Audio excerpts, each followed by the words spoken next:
Ladies and gentlemen, boys and girls, welcome back to JR's Basement Podcast, emanating from deep within the bowels of my office. I think this is kind of where we're going to be for a while. It has been far, far too long since I've done podcast or video, whatever we call this goofy little thing that I like to do. It's been a couple of months, I think. The beard is longer. The job is new. I started a new position at the bank I work at, so I've been putting in a ton of overtime. Just haven't had a whole lot of time to do any videos. And to be quite honest, I kind of got sick of getting mad about different things, and I needed a quick break. I had been pretty consistent for about 6 months and needed a break, but I am back with a vengeance, folks. So why don't we recap the last couple of months? COVID-19, it's still here, mainly because the election isn't until November. Recently, the Winona County Emergency Management blah, blah, blah is telling us, don't travel to La Crosse, Wisconsin. You might catch the RONA. You might catch the RONA, folks. Well, you know what? Just because they said that, there's a damn good chance I'm going to La Crosse this weekend or Friday to go out to eat with my family. Because you know what? The government will not tell me what to do, where to do it, and how to spend my hard-earned money. Especially the city of Winona, which is just about as corrupt as they get. And the mayor, and they're getting ready to elect a mayor that was convicted and admitted to embezzlement, whatever you want to call it. They're getting ready to elect this person, and I am just so glad that I got the hell out of Winona, Minnesota, and moved to my beautiful little town, where the mayor is great, the city council is great, and the town is great. But enough about that. So we had a big boom in cases of the coronavirus. When the colleges came back in session. Now, Winona has 3 colleges, and when Winona State came back in session, boy, it boomed. There was a ton of people that had it, and everybody was freaking out. Oh my God, don't go anywhere. You might catch the RONA. Well, as you know, or as you probably figured out, the cases have leveled back off. So here is the best part about the whole, oh my God, you might catch the RONA. Do you know how many people have died under the age of, I think it's 70 or 75, just since like June, we'll say? Do you know how many people have died in Winona County of the corona? 0. I could not care any less about the number of people that are infected with the corona. The only number that I care about is the number of deaths. And the deaths are almost non-existent outside of the elderly and people with chronic issues, breathing issues, things like that. Other than those people are not dying of this disease. Period. Now, they've said that in Minnesota there was one case of pediatric death, which unfortunately that child did have underlying health issues and contracted the COVID-19 and passed away. Now, that's sad. That makes me sad. However, no other children under the age of 18 have passed away from this disease. But you won't see that on CNN or Fox News, folks. No, you will not, because the only thing they want you to do is to listen to their narrative, to listen to the information that they pick and choose for you. Don't do your independent research. my sister put a post on Facebook or something yesterday, I think, about you know, why do I need the flu vaccine, just the flu shot, if I've had to wear a mask the last 2 months, 3 months, however long it's been?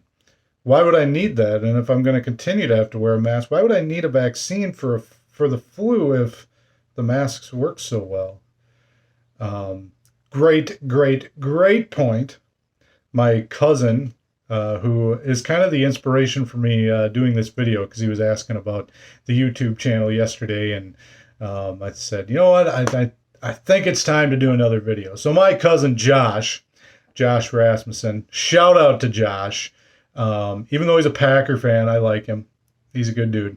And I'm growing this beard because if I shave the beard, then I'll just have the mustache, and I'll look like Aaron Rodgers and sound like him apparently. So anyway, he had put on there something about the number of flu deaths this year versus last year, and number of flu cases, and the numbers are just so out of whack. Because if you're sick, if you have a cough, you have a fever, you got diarrhea or whatever, you got the Rona. It can't just be the regular flu. It can't be a cold. Can't be allergy. It's the Rona. Even if you don't have any symptoms at all, you might have the Rona. Well, he put that on there, and I made a point to say, how dare you, sir? How dare you do your own independent research? You are supposed to listen to the mainstream media and only believe what they tell you. Only believe what they tell you. So that's why I'm doing this video today, is to, he must have been craving the vital information that this video podcast, only this video podcast can provide. JR's Basement Podcast is the only place that you will find the cold, hard truth. And now that we've talked about the Rona, I still couldn't care any less about it. I still do not know one person that has had COVID-19. I don't know one person that has died from COVID-19. Now, that doesn't mean that it's not real.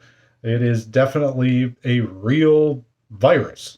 However, if you turn off CNN, Fox News, the internet in general, you will notice that your life, it's not any different than it was a year ago. Aside from walking down the street, or this is my favorite things, when I drop my kids off, or when I drop my daughter off at daycare. On my way there, I can count every single morning at least 10 people driving in their cars by themselves wearing a mask. Apparently cars can get the Rona. But realistically, I mean, if you're driving in your car, you're sitting down, and you can't catch the coronavirus while you're sitting down, right? That's the whole basis of when you go to a restaurant.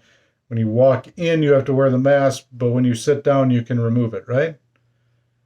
If you're sitting down in the car, you shouldn't need to wear a mask, right? They work so wonderfully.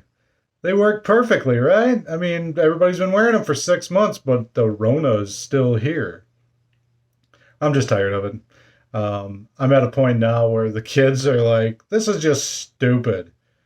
I wanted to sign my twin girls up for Girl Scouts the other night, and had to do a drive-through thing. They gave me a packet, didn't really tell me anything about it, didn't tell me where the meetings were, nothing. So I got home, I went online, tried to sign them up. Well, then the website is like all goofy, because you get past where you enter all the information in, and then it errors out. So it's like, well, are we signed up or not, folks? Can we go to the meeting and sign up paper-wise? I used to be a Cub Scout leader. Like, I was the Cub master. That was pretty important. Not really. I didn't know what the hell I was doing, but nobody else wanted to do it, so I stepped up, because that's what I do. And when we did sign up, sure, you could sign up online, but you could also come to the sign-up night and fill out the packet, and then you were signed up. That's what I want to do with the Girl Scouts. That's all I want to do. But no, I got to do it online because, we can't meet in person because you might catch the Rona. So, I mean, other than that, it's been a pretty eventful last couple of months, like I said, I started a new position at the bank I work at, and I'm loving it. I can work as much overtime as I want, so I'm doing that, make a few bucks, pay a few things off. Really, really do enjoy it. It's definitely a much different thing than I was doing before, but really enjoying it. Football season has started. Not going to talk too much about football because I'll do another video about this, but coming into the season, without preseason, without being able to see too much training camp, I really didn't know where the Vikings stood. I didn't know where the Packers stood. And realistically, if you're listening to this podcast, those are the two teams that you're interested in anyway. So going into that first game, I was like, you know what? Justin Jefferson could be good, and we'll see how these young cornerbacks do. I did think that Aaron Rodgers would destroy our young cornerback group, but I could have never guessed that the Minnesota Vikings would be such a dumpster fire that tanking for Trevor Lawrence would be an option.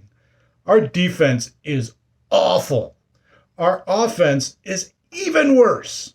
And then to add insult to injury, our big free agent pickup, Michael Pierce, well, he opted out of the season months ago because he's got asthma or something, so he didn't want to risk it. More power to you. Whatever. It is what it is. Danielle Hunter, he gets injured. He's out for the first 3 games of the season. Our defensive line can't touch the quarterback. He might as well be wearing a red jersey. Our linebackers playing pretty decent. Oh, what happens? Anthony Barr tears his pectoral muscle completely off his shoulder, out for the year. If the Vikings win 3 games this year, I will be extremely, extremely surprised. And let me tell you why. Kirk Cousins is playing like trash, and I've been a Kirk supporter. And I'm not done with him yet. I'm not writing him off yet. However, the first 2 games of the season, the Vikings are the first team in, I believe, 50 years since the 70s. Or 1970, I think was the number. First team to allow safeties in 4 consecutive regular season games. Now, the one against the Packers, I personally do not put on Kirk Cousins. I put that on Dalvin Cook. He didn't come off of that fake to block Jair Alexander. The one last week, that's on you, Kirk. I don't have much hope for this team. The only hope I have is maybe they get their ass in gear. I doubt it's going to happen. I do think that Mike Zimmer will be fired at the end of this year. I do think that the Vikings will have a very high draft pick. And I do think that even though he signed an extension this offseason, I think Kirk's time is about up. I am a huge Kirk Cousins fan. I like him as a person. I like him as a football player. But the way he's played the first 2 games, unless he does something drastic to change what's going on, I don't foresee that working out too much longer. The people of Minnesota are far, far too sad, desperate to just hang our hopes on a quarterback that he's okay. He can throw for a couple hundred yards a game, 250 a game, throw 30 touchdowns, 10 picks, whatever. Well, Viking fans need more than that at this point. I thought he had turned the corner after the New Orleans game last year. I didn't look too much into the 49ers loss because that defense was pretty stout. But I think unless he does something drastic and starts having like an MVP type season, like he started out with last year or in the middle of the year, clock's ticking on Kirk Cousins in purple and gold. Now the Packers, on the other hand, I didn't watch much of the game on this past Sunday against the Lions, but I said it when they drafted Jordan Love. I don't like the pick because all that's going to do is light a fire under Aaron Rodgers, and that's exactly what's happened. Matt LaFleur is coaching his ass off. The Packers, honestly, I don't think have that good of a team, but the players that they do have are complimentary. Aaron Rodgers is apparently back to MVP form. Aaron Jones is one of the best backs in the league. Devontae Adams is one of the best wide receivers in the league, and their defense is formidable. There's nothing more you can say. They're 2-0. They're crushing their opponents. Till they lose, they're the favorite in the division. So that's what we got going for football. It's been a bit of a depressing time. However, on the flip side of that, the Big Ten did vote to resume or start play August 24th, I think. So the Gophers, the Minnesota Golden Gophers, roll the boat, Sky, you ma, go Gophers. And PJ Fleck and the boys will be back to, I think, and it's going to very much hinge on whether or not Rashad Bateman is allowed to come back and play. Now, if you're not aware, Rashad Bateman, arguably the best wide receiver in the country coming into the season, opted out of his last season of eligibility to declare for the draft because he wanted to sign an agent, be able to work out and things like that while he was still, for next year's draft. Because there wasn't going to be a Big Ten season. It wasn't going to be a college football season. So he opted out and signed with an agent. Well, now that they've reinstated the season for the Big Ten, Rashad Bateman wants to come back and play. He's re-enrolled at school. They have asked for a waiver from the NCAA, which I believe that they will get. Now, if Rashad Bateman is allowed to come back and play, I think the Gophers will go, wait for it, will go undefeated, win the Big Ten West, and then lose to Ohio State in the Big Ten championship game. That's what I think is going to happen. Tanner Morgan, one of the better quarterbacks in the country, Rashad Bateman, Chris Autman-Bell, the other weapons that they have, defense might struggle a little bit more. They lost Antoine Winfield, who looks like a freaking Hall of Famer playing for the Bucs. They lost Tyler Johnson, who hasn't gotten any play for the Bucs yet. They lost Sam Renner. They lost a bunch of guys, but they have a lot of talent coming up because one thing PJ Fleck is very good at a lot of things, but one big thing that PJ Fleck is good at is recruiting. He doesn't sell the football team. He sells the experience. He sells growing these boys who they're coming in at 18 years old. They're boys, and growing them into men, not just, you could play for a national championship. You could play in the NFL. They are teaching these boys how to be men and how to be successful in life, which parents have a big say in where their kids are going to school because they have a lot of pull with those kids. So if you can sell that to the parents, man, you're going to get some ball players. So Big Ten is coming back. We're going to do a bit of a preview on that here in the next couple of weeks. We're going to do more football stuff. I'm going to try to do that on Sunday nights. I'm going to try to do one of these videos at least once a week just to get back in the flow of things. I'm going to try not to talk too much about politics. And let me tell you why. So politics, it seems like nowadays, is nothing but divisiveness. Nothing but divisiveness. If I come on here and say, go Trump 2020, blah, blah, blah, blah, blah, then I have half of my friends that would be pissed off and call me names and this and that. If I come on here and say, oh, vote him out, get rid of Trump, he's terrible, blah, blah, blah, blah, blah, then the other half of my friends are calling me un-American and all that. So I may talk about it from time to time and just shed some light on different things that have happened, things that have been said, and things that have been misconstrued possibly. Because again, I'm not getting my news off of the mainstream media, folks. I'm getting my news from independent research, which you should do as well. If you hear something I say and you go, that doesn't sound right, go double check it. And if I'm wrong, let me know about it because I'm more than happy to be wrong. As a matter of fact, if you ask my wife, I'm wrong more than I am right. But yeah, so thought it'd be a good time to do another little video here, kind of give you an update on things and just give you a little bit of something to think about. So until next time, this is JR with JR's Basement Podcast. emanating from my office. We will see you next week. See you, folks.